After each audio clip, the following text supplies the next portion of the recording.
All right, great. Thank you, everyone, so much for coming out today and celebrating Alex Z. Salinas's newest book, Trash Poems, which I happen to have a copy of right here. As you can see on the cover, trash is silent, but we love it anyway. There is trash actually being burned, and National Youth Publishing is just so excited to bring this book forward. It was a labor of love on Alex's part for sure. He put so much work into this. And if y'all don't know the backstory, Alex, how long ago has it been? A year and a half, 2 years? Yeah, this started in on June 23rd, 2021, which was my birthday, Oh, all right. Yeah. So the first one. I was just following Alex's post on Facebook where he was showing pictures of trash that he'd written on gum wrappers, and then it turned into other things. And I was just fascinated by this concept of poetry in the moment, not worrying about, is my punctuation correct? Is my grammar bad? Is my spelling right? It's just, as a writer myself, it's sometimes you just have to get it out, and you need an outlet for it. And then I started thinking about the bigger picture about, there's people out there, especially kids today, they get a week of poetry in high school and then they hate it for the rest of their lives. And this is absolutely the kind of poetry that these kids need. They need to know that poetry isn't stuffy and boring, that it can be whatever, it can meet them where they're at.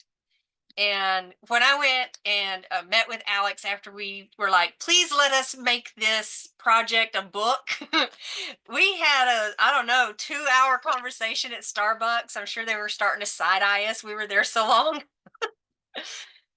But man, what a great conversation about this book and how important really this work is. And I know it kind of sounds silly to say that, but it really is, because this is the kind of poetry that's going to reach that kid in the back of the class that needs to know poetry can be more. And that's what Trash Poems is. It's more. So we're just super excited to have it as part of National Youth Publishing. And so to get us started, because there's still people coming in, Alex, people are excited about this. I see Fernando made it. Thank you, Fernando, for coming in and being persistent to get in. I know you were having some technical difficulties. So I'm going to give you a second, and then Alex has invited a couple of friends here to open up, as it were, for him. And we're going to start with Edie Watson. And Edie is an award-winning poet, yoga teacher, and certified practitioner of poetic medicine in Central Texas. She is the author of 3 poetry collections, Honey in the Vein, and the chapbooks Via Dolorosa and Advent Wreath, from Cow Creek Chapbook Prize winner. Congratulations. And Anorexicism. I think I got that right. Individual poems can be found online at Rattle, MS, and other journals. I'm going to turn it over to Edie. Thank you so much, Karen and Gnashing Teeth Publishing. Thank you, Alex, for inviting me to be part of your celebration. I'm so excited about this book, Trash Poems. It was really fun to watch it unfold in real time on Facebook, and now to have it be an actual book that I can go back to again and again is so great. So congratulations. It's a big deal. I'm excited for you. I'm going to be reading some poems today from my book, Honey in the Vein, which is a collection of persona poems that present a feminist retelling of the life of Saint Mary of Egypt. And for those of you who don't know who that is, you're not alone. By some account, she's one of the stereotypical reformed prostitutes. But by some accounts, she was just a party girl. And these poems are set in the 4th century. The title of the first one I'll share is Quid Pro Quo. Outside, men are digging a trench for blood and piss and rain to flow between the buildings and the street. What the city excretes will run by my doorstep, a stinking creek to stain my robes and draw the flies. They have the bodies of young gods, toiling, hairless, bronze, and sweating beneath the bright sun of midday. All morning I watch them work and listen at my window to their banter. You know who lives here, one of them says to the others. The young man grins and starts to sing a love song softly near my screen, a song called the hoopoe for its mournful cry. Come home, little bird, for your parents are dying. Come back to the one who has loved you. Return to the one who has cried. And beware, I sing back to him, for love is but a pretty trap, a snare, a boy with a string. The young god smiles. Come in, I say. Let me offer you something cool to drink. Come wash your face and neck. Tell me your name. Let us mingle our voices in another song. He says he'd like that very much. Build me a bridge, sweetheart, I say, so that you may come over here without tracking filth on my rugs, where you may lie and take some rest. Build me a little bridge, and then come inside. Bring your handsome friend.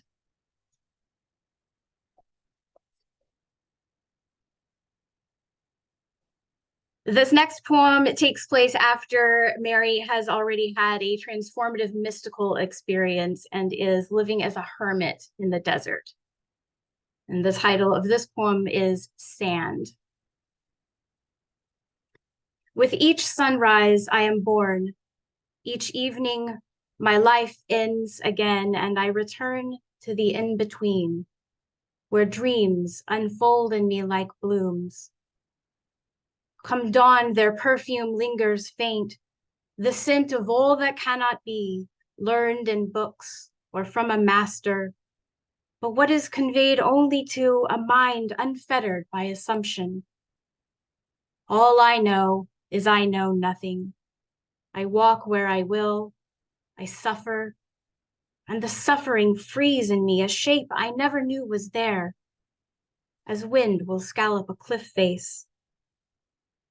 Within each grain of sand, design, each one nothing but a fragment of the stone from whence it has come, the mountainside, whose peak pierces the clouds.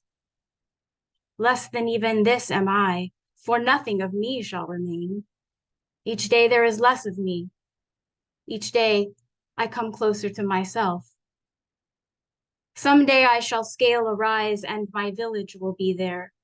I will go back and do it all the same again. For how else could I ever learn to really see the sand for what it is? How else?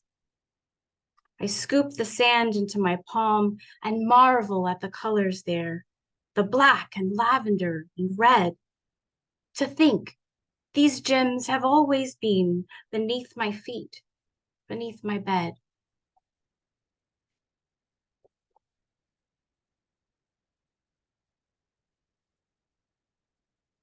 The title of the last poem I will be sharing today is called They Say.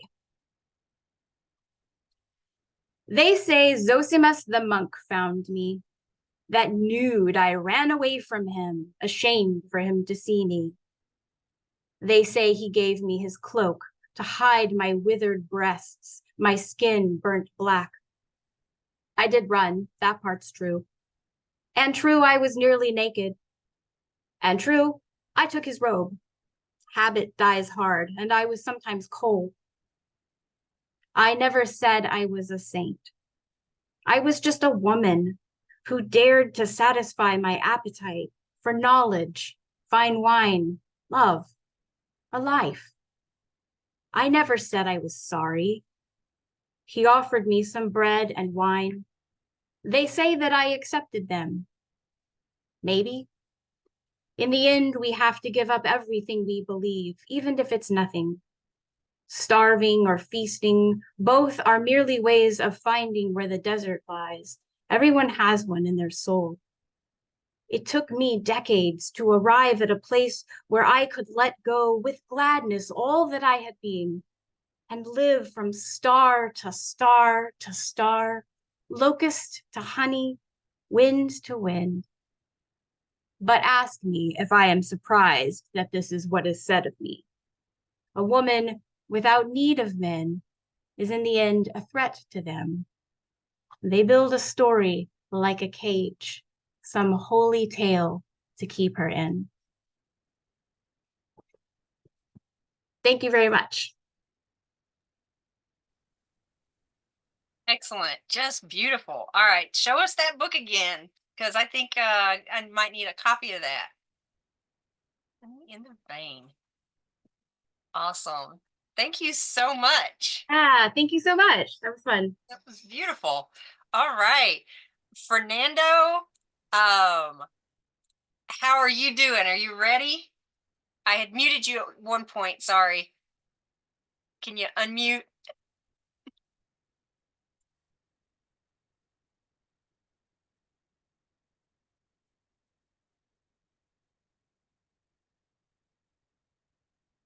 Uh-oh. The tension. I know he's building up to get everybody excited. There we go. Can you see me now? Yes, yes. All right. Okay. Take it away, Fernando. Okay, well, thank you. I'll be reading from several poems from my Song for America series that I'm working on, a work in progress. And it talks about a lot of issues that are going on in America, personal, societal, political, of course, artistic. And so this is Song for America number 74. I've always cared, a painting in an iconic bluish patina by Oscar Galvan. Lady Liberty gently and with all the care of a loving mother cradles an immigrant child at her breast, mantling the copper-colored baby with her cloak for warmth, bordered by a ripped chain-link fence that has done its best to keep out the unwanted. She stands at the gate of America where many have died, been denied asylum, assistance, and a helping hand to lift them out of the quicksand of misery. Many arrested, many turned back. She's come down from her pedestal. She does not turn her back. A gift from the artist reminds me that I too have been nurtured, that each of us is one among millions granted asylum, only travelers passing through.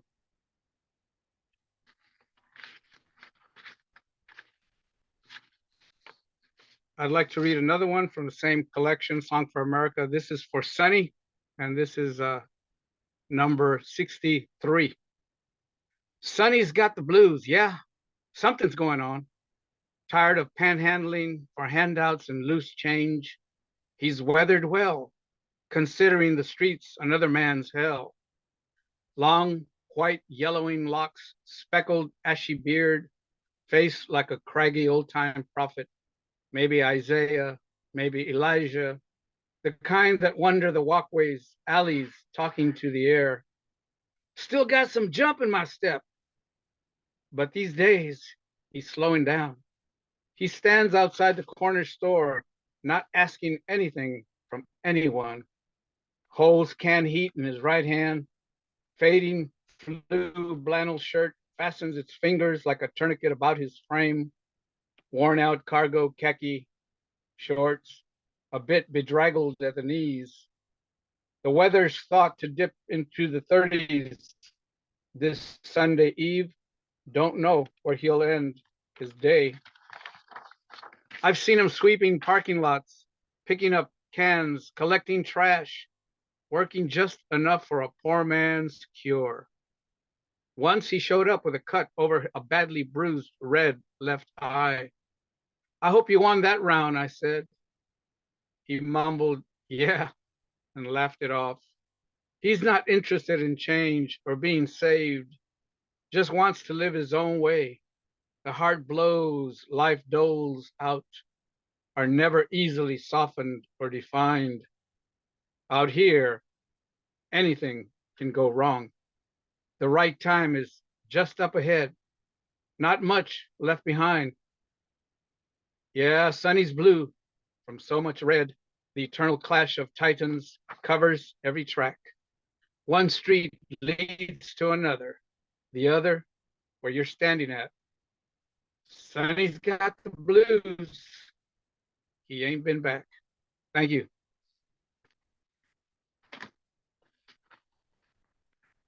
Awesome. Thank you so much. And I didn't know if y'all knew this, maybe not. A couple of years ago on our My America series, Fernando sent in poem number 43. You can read it. I just dropped the link there. You can read that a little later. So save that link for yourselves. Great work. Good stuff. Thank you. All Thank you so much. Yes, absolutely. And thank you for being here. And now we're fixing to have Alex come to the stage. Alex is the author of 4 other poetry collections and a collection of short stories, City Lights from the Upside Down, which was included in the National Book Critic Circle's Critical Notes. He holds an MA in English Literature and Language from St. Mary's and lives in San Antonio, Texas. All right. Alex, it's all you. Thank you, Karen. Thank you everyone for being here. You know, I like saying this, but y'all could all be anywhere else in the world, but you decide to click on a link and be here with us. So thank you. Thank you to Edie and Fernando. Fernando, thanks for coming in. And I know you had some struggles, but you showed up, and you can't contain.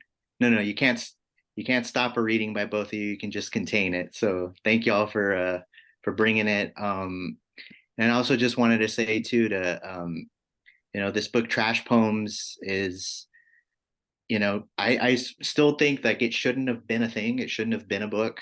It shouldn't have existed a couple of times over, but through my persistence of compulsively writing these trash poems, starting from June of 2021 to January of 2023, which was like a year and a half. It was kind of arbitrary. I amassed like 150 of these, and I think that was like my stopping point. I just said this just needs to be done. So this book collects all of that. And maybe some of y'all won't believe me. I don't even know if I believe myself, but they were all poems done in the moment, no editing the next day. It was just what I could do. Some took 5 minutes, some took 30 minutes. Maybe one took me an hour, but the point is once I was done, if I posted it or if I didn't post it, that's it. I couldn't go back. So they're imperfect. They're in the moment. Sometimes I read them and, I say, oh, I remember that guy, or I still feel that way. And sometimes I don't feel that way. It was a moment in time that, sometimes I just forgot it. So some I can remember where I was, others I can't. But anyways, thank you again, Karen, for believing in this, making it a book. Gnashing Teeth Publishing want it for me. And I also wanted to thank Jennifer Lloyd, Lindsay Passenger Week, and Margaret Cavazos Jennifer and Lindsay for getting Margaret, who served as my intern. He was a St. Mary's student, and she really came in and took photographs of all this. And we had to come up with some other stuff to justify some course credit, which was a lot of work, a beast. But thank you all for really making this book come alive. So with that, we'll get started. I'm gonna just read, like I have, I don't know how long I'll go for. I'll try not to make it too long, but everything I'll read is in chronological order. So I'm actually gonna start with the first poem that kicked off this whole thing, and then I'll just go from there. If there's dates attached to them, I didn't write dates on all of them. Some, maybe half of them I dated, others I didn't. But if there's a date, I'll read that. And yeah, I don't know how much setting up I want to do for each one, but all right, let me get my timer here. Okay. Here we go. All right, here's the one that kicked it off. This is the first trash poem, and it's Gum Wrapper poem, technically number 1. So here it is. Present, past, measured delay, theoreticals, and smelly spray. The number one cause of perfume, death. Spearmint breath, car plumes, extra gum, never hurt anyone.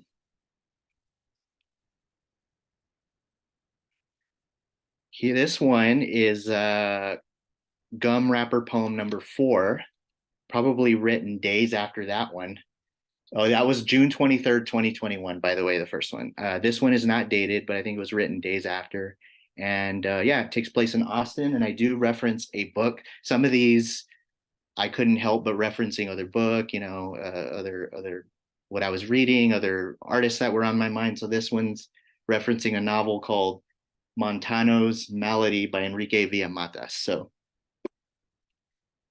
it's Friday in Austin, and the Nike store employee gently discards my book recommendation while in my hands, Enrique Villamatas propagates literature sickness.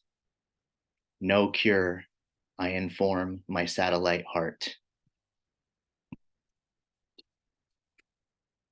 Y'all? Okay. This one is called Coffee Sleeve Poem number 5. Most things break down within 3 questions.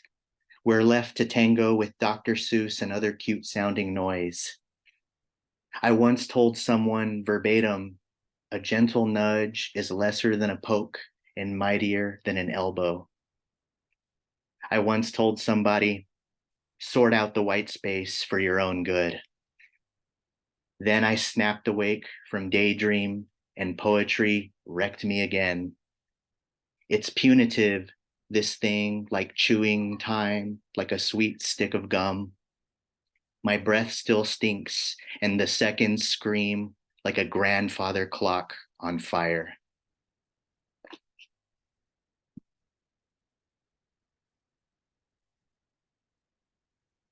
Y'all are having some fun.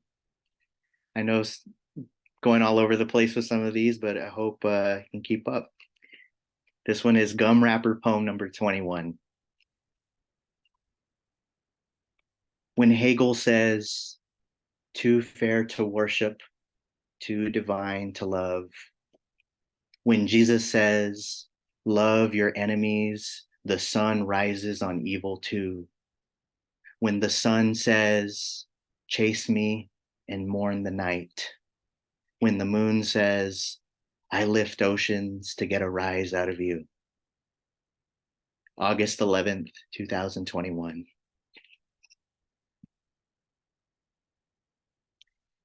This one is White Napkin Poem number 2. But this one is kind of messy, so I think I'll read it from the book. White Napkin Poem number 2.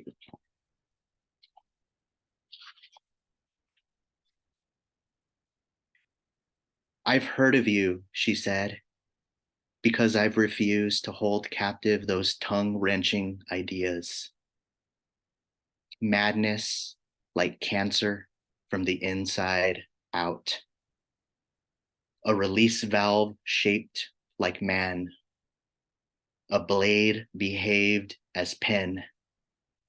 The up and down of your lover's sleeping chest as rain plays the window pane. There are moments words get the entire picture wrong. Silence which buries everything worth remembering. I saw a little girl draw with her pointer finger a large smiley face in the dirt. She seemed to take her work seriously. Strangers stepped around it.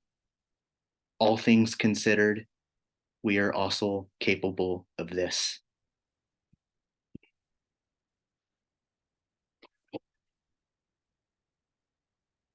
Thank you. All right, this next one, we got another white napkin poem. White Napkin Poem number 4. Here it is. And I'll also read this one from the book.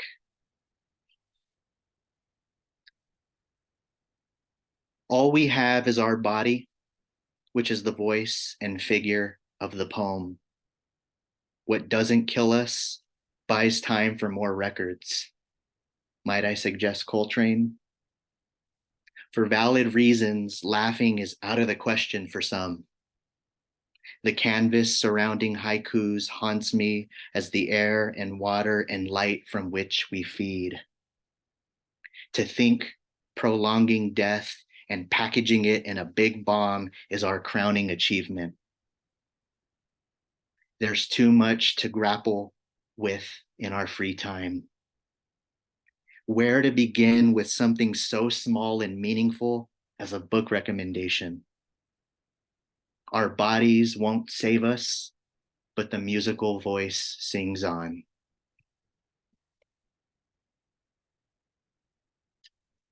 Thank you. Hope y'all are still having some fun. This next one is Coffee Sleeve Poem number 7.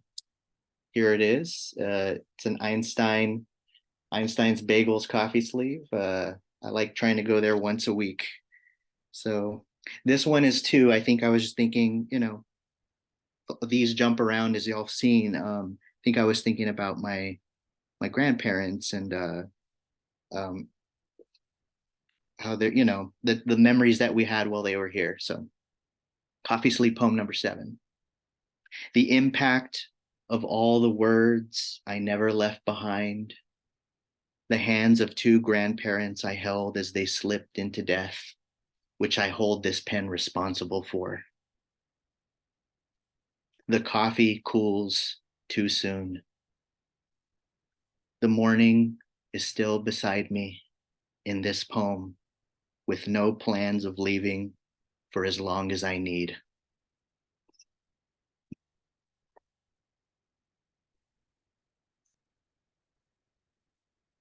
Kind of a similar theme here, probably written shortly after that one. This is, what am I on? Gum Wrapper Poem number 29. So this one's tiny, so I'll definitely read it from the book.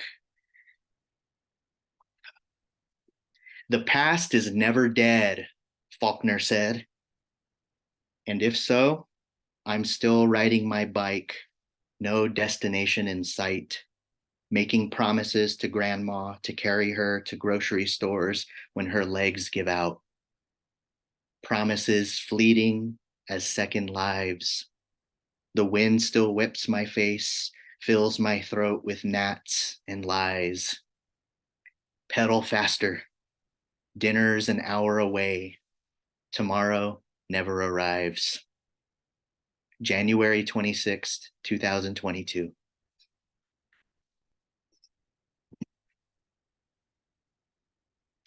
This next one is of this that I've read is the first brown napkin one, but it's actually brown napkin poem number 12. And I can at least say with this one, I do remember writing it. I was at the, anyone from San Antonio or not who've been here, the Pearl. I was at the Pearl, stopped by the Twig bookshop. I think I stopped by, I was by books there. I signed some books that they had of mine. And I was just enjoying the day. It was a really beautiful day, like it is today here. And again, I was just in the moment, and I was thinking about the death of a poet friend from Memphis, who we had I guess you could say, we weren't pen pals, but we were like email pals. We both had the same publisher for a previous book. Our books came out at the same time, and he had actually had he was very prolific poet in the 80s, and then he stopped writing for 20 years, and then in the last year or two of his life he wrote like 4 books, and that was the time that I entered his life. And I still have all our emails that we sent each other, and they're little works of art, and if I could publish his emails I would. His name was David Spicer, so I guess he was on my mind. Brown napkin poem number 12. Today is one of those days in which every 5 minutes I can drop my backpack and run. From what? Surely not my fixed perspective, not the toxin inside from which I mine these words, nourishing and suffocating steadily. A poet friend once penned himself out of death only to be locked in a page. All I have left of him, his signature, and a PDF document of his last unpublished book, which I cannot bring myself to finish. I can hardly bring myself to escape, though not once have I regretted the decisions I've made, which I made the best that I could. The small joy of a water fountain drowning pretentious shoppers' chatter. The simple pleasure of being asked to sign my book at a local bookstore. What goes unread is the same as what goes unsaid. It goes without saying. The point of breath and noise is to enjoy the total embrace of coming silence. I will save dying for tomorrow.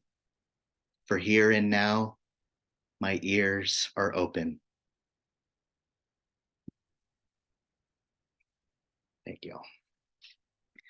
Okay, we got another, man, I have a lot of white napkin poems that I chose. I don't know why. This one is maybe the longest one. This one probably took me an hour to write. This is probably that one that took me way too long. White napkin poem number 5. As you can see, look at this thing. It's like a scroll. It's like Kerouac writing The Road, or whatever it's called, On the Road. I don't remember. White napkin poem number 5. I'm going to read this one. Like, I just feel like I'm making a proclamation. So, and right at the start, I reference a musician named Alex Ebert. I can't remember what band he's in. It's like Edward Sharp and the something. But there's a song that I kind of quote. So sometimes I just randomly quote lyrics from, whatever I'm listening to. So white napkin poem number 5.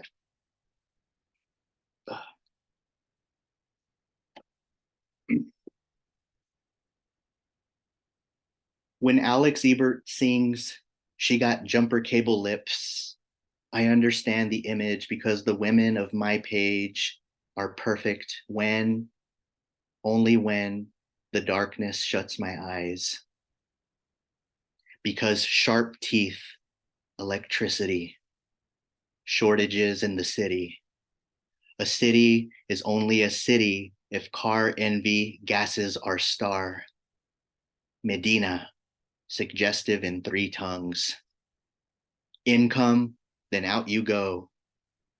How can one sit so still, but still be on the run? Do not buy a gun. Frightened and lonely in the city. One among a cool million bleeding needles fueled by petrol rainbow pools. In the city, my truth versus yours.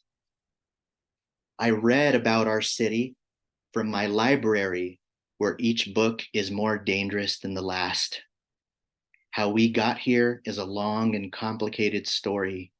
I'm willing to believe angels will fall from the sky and sort our affairs so long as my suspension of disbelief is supported by glass and steel-coated cages obstructing my view of the plains where it is said people of faith dance around a campfire. The song of love and death in the city. Can you hear me sing from the shower? Only in this poem do I sound like Richie Valens. The throat as a cracked runway, the note as a rattling beechcraft. Invest in thy neighbors to the extent that they turbocharge thy unique simulation. Duh. If you've named/personified your vehicle, your lemon, your carriage, your chick magnet, your buggy, your bike, welcome to the city built just for us. Stay on your side. Join my team. Come inside to apply. No experience necessary. Stick around and the lies moisturize your skin to where everything slides off you like an irresponsible conviction in heavenly salvation. There are only so many lives that can survive on this napkin. Never mind that it's white. All the better to witness our messes. February 8th, 2022.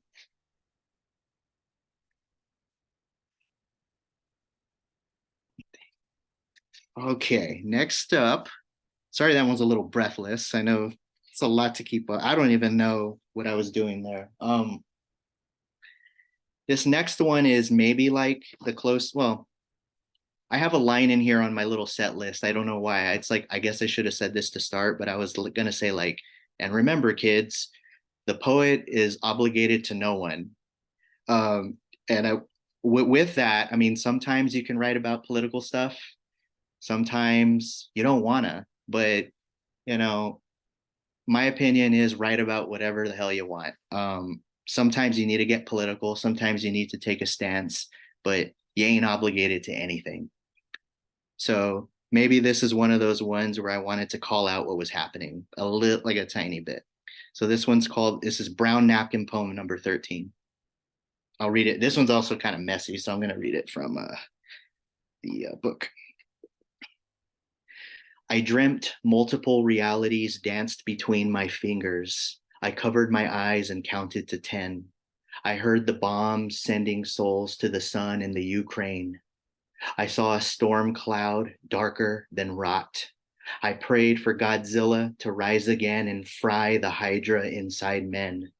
My prayer shot past God, and I knew we were doomed to solve the problem of saving ourselves in a cavernous classroom with a permanent substitute teacher. No blackboard. Lord, it's painful to sit so still when chaos sings our names in dreams. We search for her even when we're awake, spread out on the battlefield, howling like a battalion of lone wolves. February 28th, 2022.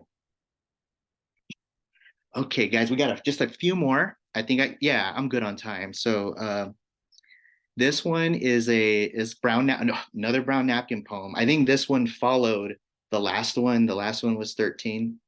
This one's brown napkin poem 14.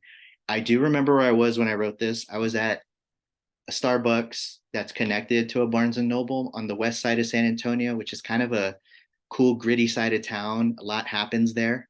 So this one actually starts with there was just a father and son, and I just looked up, and the child was on the floor just rolling around, and the father said, "Get up from the floor, guy," and that's what started this poem. So yeah, brown napkin poem number 14. Get up from the floor, guy. A father chirps at his young son, and I wonder if, years later, the boy, now a man, reads a tattered book from the ground, lying on his back, an old book he found at an antique shop, pure chance, a nearly forgotten book his wife insists discovered him, for when it comes to literature, the relationship is one directional, a river transporting the deeds and hopes and dreams setting us apart in the kingdom of God, so it is said, and how effortlessly a book in the river's care becomes a smattering of cockled ink. And even that too changes, leaving us with the fact of the river, the fragility of paper words, though they live on mangled in our minds, fables battered by a game of telephone. And I want to be able to recognize the book the boy will someday read, the book which swims its way to him. But I'm afraid this is one detail I cannot manage on this beautiful day. And so I'll carry it with me in accordance with the laws of nature, which I am barely beginning to understand, let alone accept. All right, y'all, we got 3 more. And I'll be out your hair with these poems. This one is we got a kind of a new one here. This one is called Notepad poem number 2. So it wrote it on like a little, look, it still has a little flappy thing perforated. This one, it's in like 4 parts, 5 parts, which is like, I don't, it feels so poem-like. But I think I was reflecting on my time back as like a young journalist reporter out of college, and maybe it was on the anniversary of like I did this story on a young girl that had she had a bone disease, and I kind of went out with the family, profiled her, for the whole day, wrote a piece, stayed in touch. And then maybe a year later, I got a note from the family that she passed away. And, sometimes those moments, and then it was just move on to the next story. And I just remember being shaken at work, because getting to know this little girl and just so full of life, and sometimes those moments come back to you a decade later. So notepad poem number 2.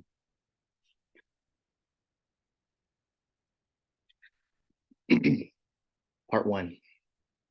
10 years ago, I told the story of a girl whose bones were failing her. And when they did, I couldn't find the story. And since then, the newspaper has yellowed in a box in my head. 2. The story really happened, and the girl's family thanked me, and I shot my grief at God, whose property must be riddled with bullet holes in the shape of his imagination. 3. The story isn't really mine, but she was bald and precious, and we're supposed to say, thank you, God, for this cruel world in the shape of your imagination. 4. Every poem I write belongs to me more than you think, but take them away.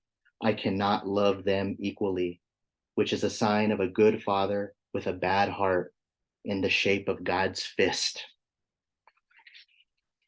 Revolution is for children. Democracy injured on the bed of romantics. Democracy stripped bare in the waiting room of the desert where our dead await instruction from a body of light. 5. This is my poem, my life, not my life, my story finished by you.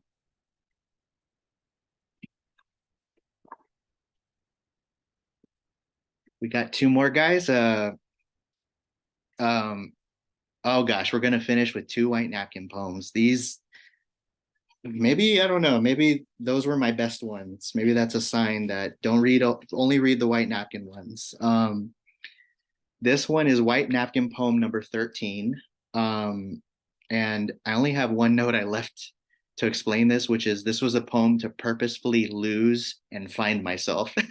So, and this one's a real hard one to read too, so I'm going to read it from the book. So this one's a little bit of a doozy, I'm sorry. White napkin poem number 13.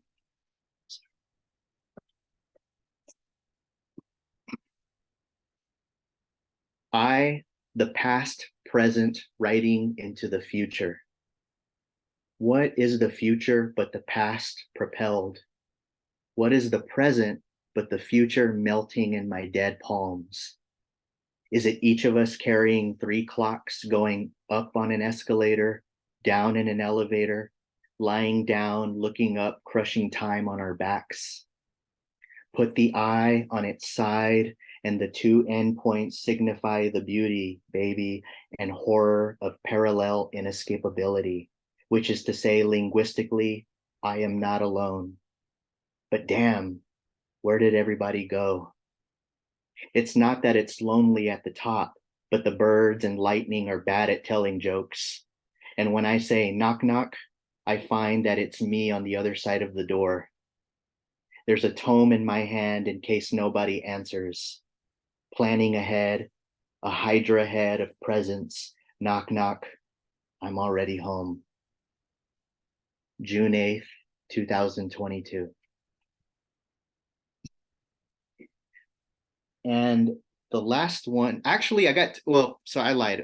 We got 2 more, but I mean, I might end on this one if it feels right. But this one's White Napkin poem number 21.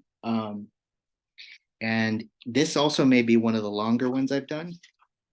But I'll get through it fast. As you can, oh yeah, one thing too that it's obvious is that based on whatever I was writing on, that was my space limitation. So that was part of the challenge of this. Like, I had to get real tiny. I started figuring out sometimes I would just start writing real big and I knew I had a lot to say. And if I wrote tiny, it was like I felt that bubbling up of I don't want to like leave myself so little room. But sometimes still I would be writing on like the margin. So, but here's one where I did like a vertical, with a couple scratch outs. So, White Napkin poem number 21.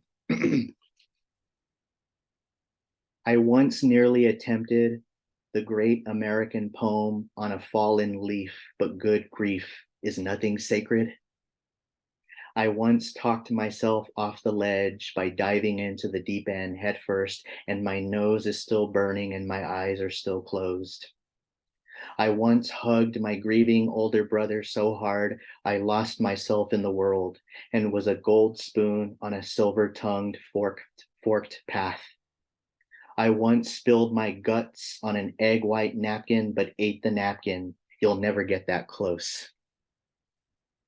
I once promised my grandmother I'd take care of her for the rest of her life, and in the end, we faded with her in the fog in her mind. I once held my mom and we cried, and afterward we laughed, and everything for a moment was so bright. I once wrestled my dad and dislocated his jaw, and when he tells the story, it never loses its humor and vitality. I once shared a few minutes alone with my little bro on his wedding day, and only now do I have the urge to burst with pride. I once told my lover I'd love her forever, and I knew that was proof that inside me God breathed. I once abandoned the novel I needed to write and wrote the one I wanted to write. Come hither, all ye slippery agents. I once sacrificed my sanctity to poetry with 1001 conditions. I once was so blown away by books that I hoarded them and built a fort that is currently for sale. I once saw Danger Mouse in concert while my heart was a broken bell. I once thought strength resided in an 85-pound dumbbell. I once dreamt I went to hell with no hands and a 30-second memory. I dreamt my words saved my soul, and I haven't woken up.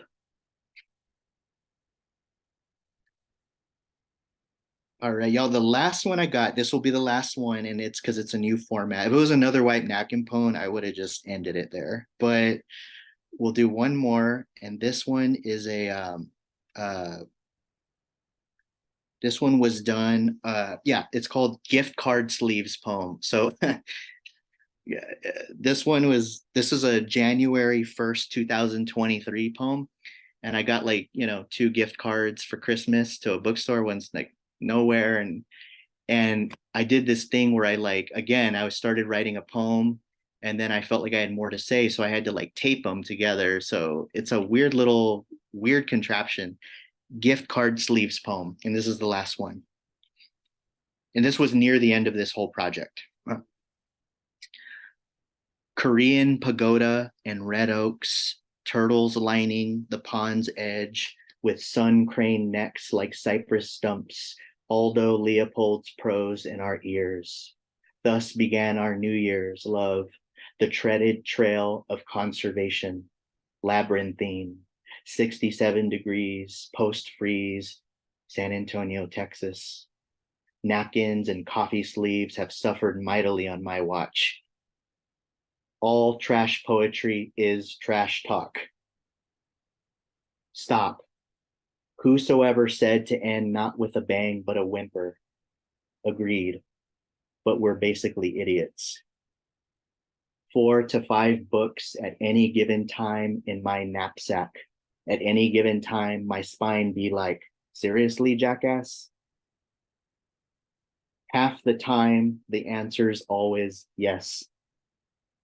Many moons ago, my moon was already Christ's moon, and so too Pilate's moon. In other words, my moon was my mother's first, and yours first too. To think the Africanized bee almost stung you, then me. The bloated world less than a period among many stars from afar. And without you, almost nothing anymore. Or something else entirely. And I realize Writing to you is like never dying. Writing is bleeding and never dying. That's why I carry more reading than I can chew. That's why I take this gift and give it back to you. God help me, trapped and freed. January 1st, 2023. That concludes my reading of trash poems.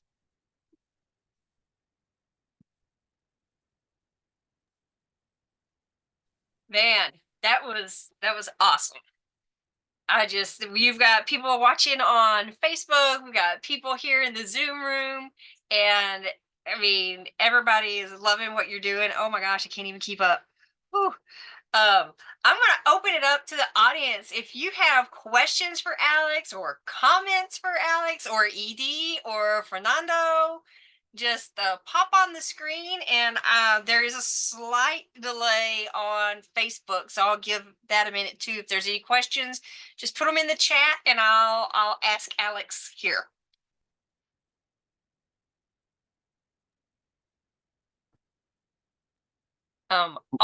Also, I'm sorry, real quick, I'm gonna post the link for the book in the chat here, and then I'll get it on Facebook too. Real quick, too, I just wanted to double shout out to Edie's book, Honey in the Vein.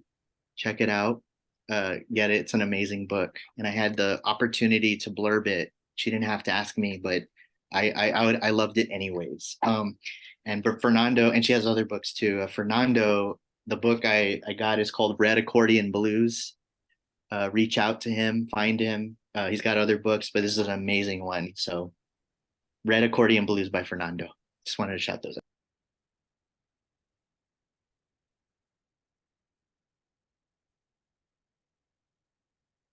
All right, real quick, some of the comments from over on Facebook. Well done. Nice, Alex. Sounds like a fun book. Great poems. Lisa quoted, writing is like bleeding but never dying. Amazing. So, all right.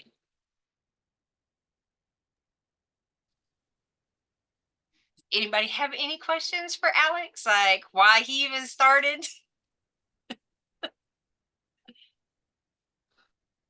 So, all right. Well, all quiet on the Western Front. I have a question. I want to know why you even thought about even doing this, like as an ongoing thing. Man, that is, I should have been prepared for that one. Yeah, it was my birthday. It started on yeah, June 23rd, 2021.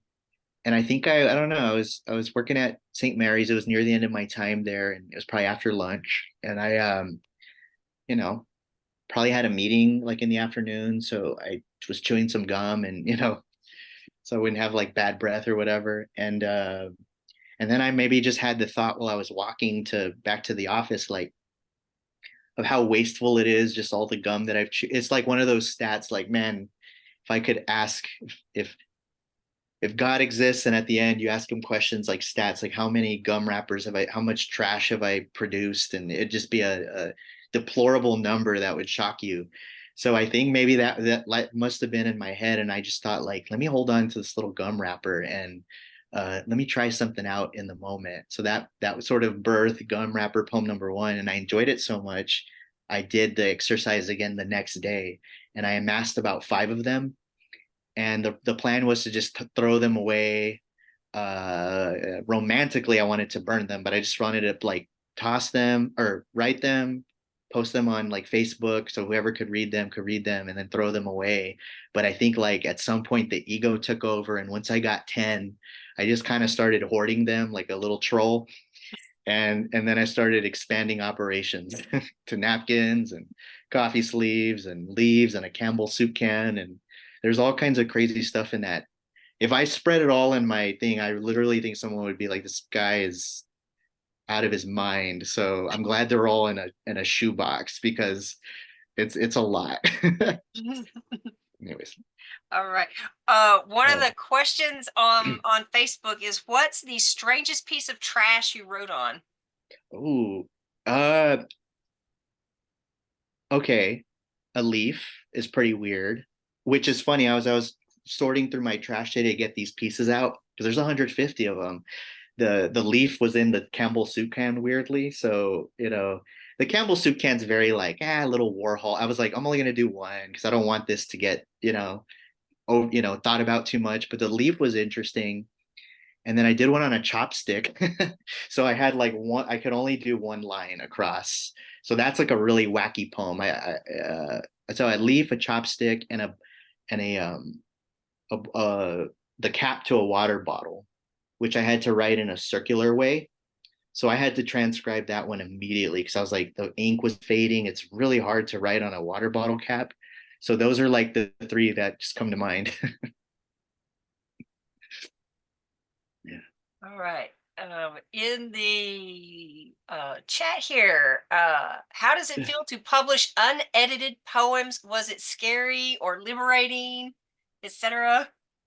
I think I got the fear out of me with the very first poem I ever published in the beginning of 2017, which I started writing poetry the year before in 2016. And then I had my very first poem in the San Antonio Express News, about a relative. And that poem just freaked me out. And I think after that and everything was okay, I didn't combust or anything like that. That kind of got my fear away. And, since then, all kinds of, I've been privileged to do all kinds of like readings, meeting people, Edie, Fernando, so many groups, so many poets, all kinds of crazy little situations have happened. So I like to think that I'm much less scared. So no, I really wasn't worried. And to me, if someone didn't like it or got annoyed, then just move on with your life. Like, I don't care. The poet is obliged to no one. Okay. Yeah. I have a question on Facebook. How Hmm. can we ELAR teachers to accept trash poems as an unedited form of free writing for students? What was that? Go ahead. Let me see. Hold on. How can we get ELAR teachers to accept trash poems as an unedited form of free writing for students? I don't know. It's a good question. I think you just need to go out to get this book in the schools and start doing some workshops. If you are an educator, talk to Alex and get him over and talk to your kids about it. Read the forward. There's a little note about that, and something Alex and I have discussed is definitely this is a great way to reach kids where they're at. So, all right. And did the specific trash affect what the poem was about? Oh, no. But the space of it did, if that makes sense. So, like I said, a water bottle cap, I mean, you're kind of really, I can't, some days it was a very intentional, like, I'm going to do a brown napkin poem, which means I have a lot of space to work with. But a lot of times it was just, maybe half the times it wasn't as intentional and it was just something I had on me, which did dictate the amount that I could say. But there was something merciful regardless in that the limitation of the physical object dictated like at some point I have to stop. And I like that, because it didn't let me go on and on. It kind of forced me always to get to the point and to stop messing around and say what I really meant. And even if it was imperfect, even if I hopped time in there, hopped the references, it was fun to just step up to the challenge of that physical limitation and just get to the point. All right. All right. Now, Yeah. here's the burning question on everyone's mind. What is your favorite brand of gum? Oh, geez. Um, oh, what is it called? I have a soft spot for the big red. That's that cinnamon, that's like but realistically I chew the most spearmint. And where I work now, there's a little machine where it's the Wrigley, like the old, like the 5 or 6. So at my desk at any given time, I have a pack of Wrigley. I don't know if that's my favorite, but that's like been my go-to for the last 2 years. Okay. I think you might have kind of answered this, but I'm just going to throw out the question. How much did you find that the size of the piece of trash you used dictated the length of the poem? Which came first, the trash or the poem? Oh man, which came first? More often than not, the trash came first. I think I needed the trash to be the canvas, but very few times. Like I have one that I did on a like a brown paper bag, which is, gave me a lot of room to work with. I think it was nice to have that laying around because it was like, I'm gonna save that for a day that you just wake up and you wake up on the right or the wrong side of bed, but regardless, you have a lot to say. So every so often I'd have just something stored away for a bigger effort. And it's mysterious to explain that feeling, but I actually think getting into the practice of writing, actually the physical act of scarring these items or staining them kind of produced more. It took me doing like five in order to get a flow. And I can't ever say I fully figured it out. I mean, just half the time I felt like they came out pretty good. Some are like and very few that I can at least say damn, that is a good poem, or the music is right on it. But more often than not, the trash came first. And every so often, when I had more to say and I knew it, I had a larger item I stored away. So you were hoarding trash. Um, I like to I like to think that if I wasn't using it, I didn't want to just grab like two napkins and use one and then, we just throw away the other. Like we grab two, like I would keep one. So yeah, I was hoarding trash. But Are to you, me, it wasn't trash. but are you still hoarding trash? No. January of 2023, I had to let this go. And honestly, it felt good. And you know what? I do have maybe like 20 more I've done one-offs. Like I'm not no longer keeping track of the count number, like why I'm just whenever I feel, but I really wanted to like there was a great desire to stop doing this because it got compulsive and I wanted to move on to something else, like other things I'm working on. But this will never leave me. I think I'm going to be I think the word is a graphomaniac, someone who has the compulsion to just write on any surface. There's probably a little bit of that, but it was healthy for me to let it go. Okay. Is this project aimed at redemption like a dive bar decorated for Christmas? No, that's a great question, but no redemption. I did this for me. And again, I really felt strongly that I'm not obligated to comment on politics, social issues, whatever. I commented on whatever I wanted. And it was okay. And that's why they needed to be imperfect. I'm okay with the imperfection of thought. I'm okay with these little works of art just being what they were. To me, for something to be a work of art is to not be able to go back and revise it.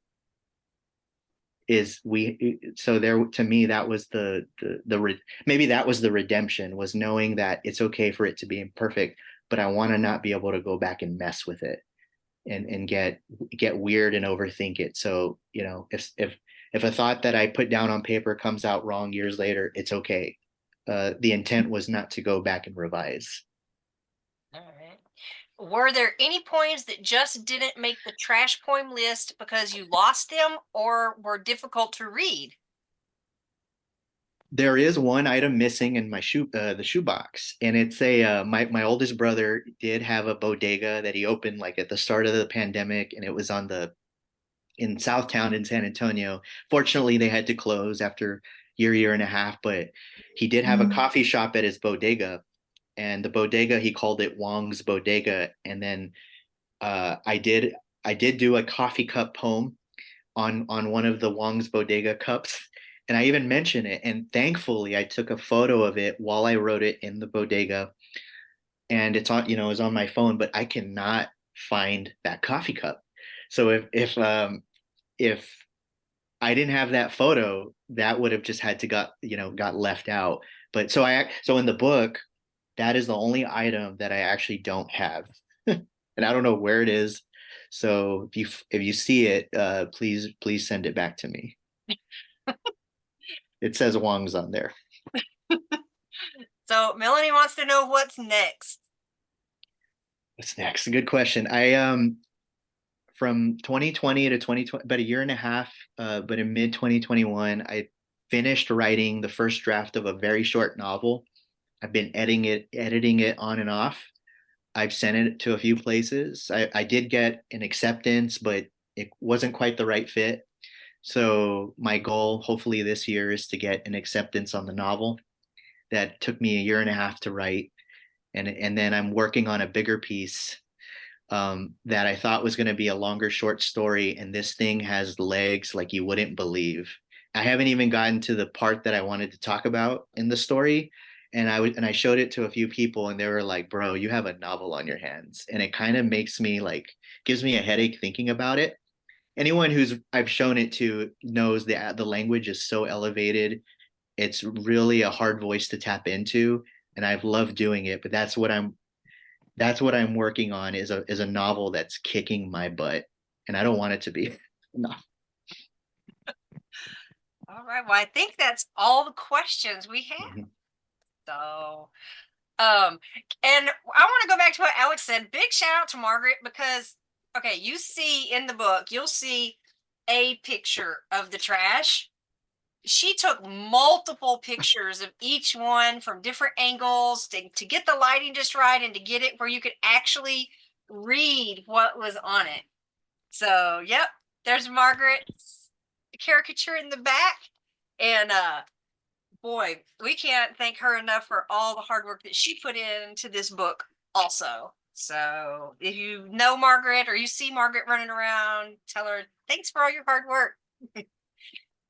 So and that's it. I have dropped the link. I'm going to drop it one more time. If you have not ordered your copy yet, please do so or run into Alex. I'm sure his copies are going to be there this week sometime. We just got the tracking for that. Ask your local bookseller to put it in their store. Ask your library to stock it. If you're an educator, think about adding it to your curriculum because I think it can really open up some conversations with kids. So, and that's all I got. Thank you so much for coming. Thank you, Alex. Thank you all. Thank you, Karen. All right. Fernando All right. ED. All righty. I'm going to end it on the recording.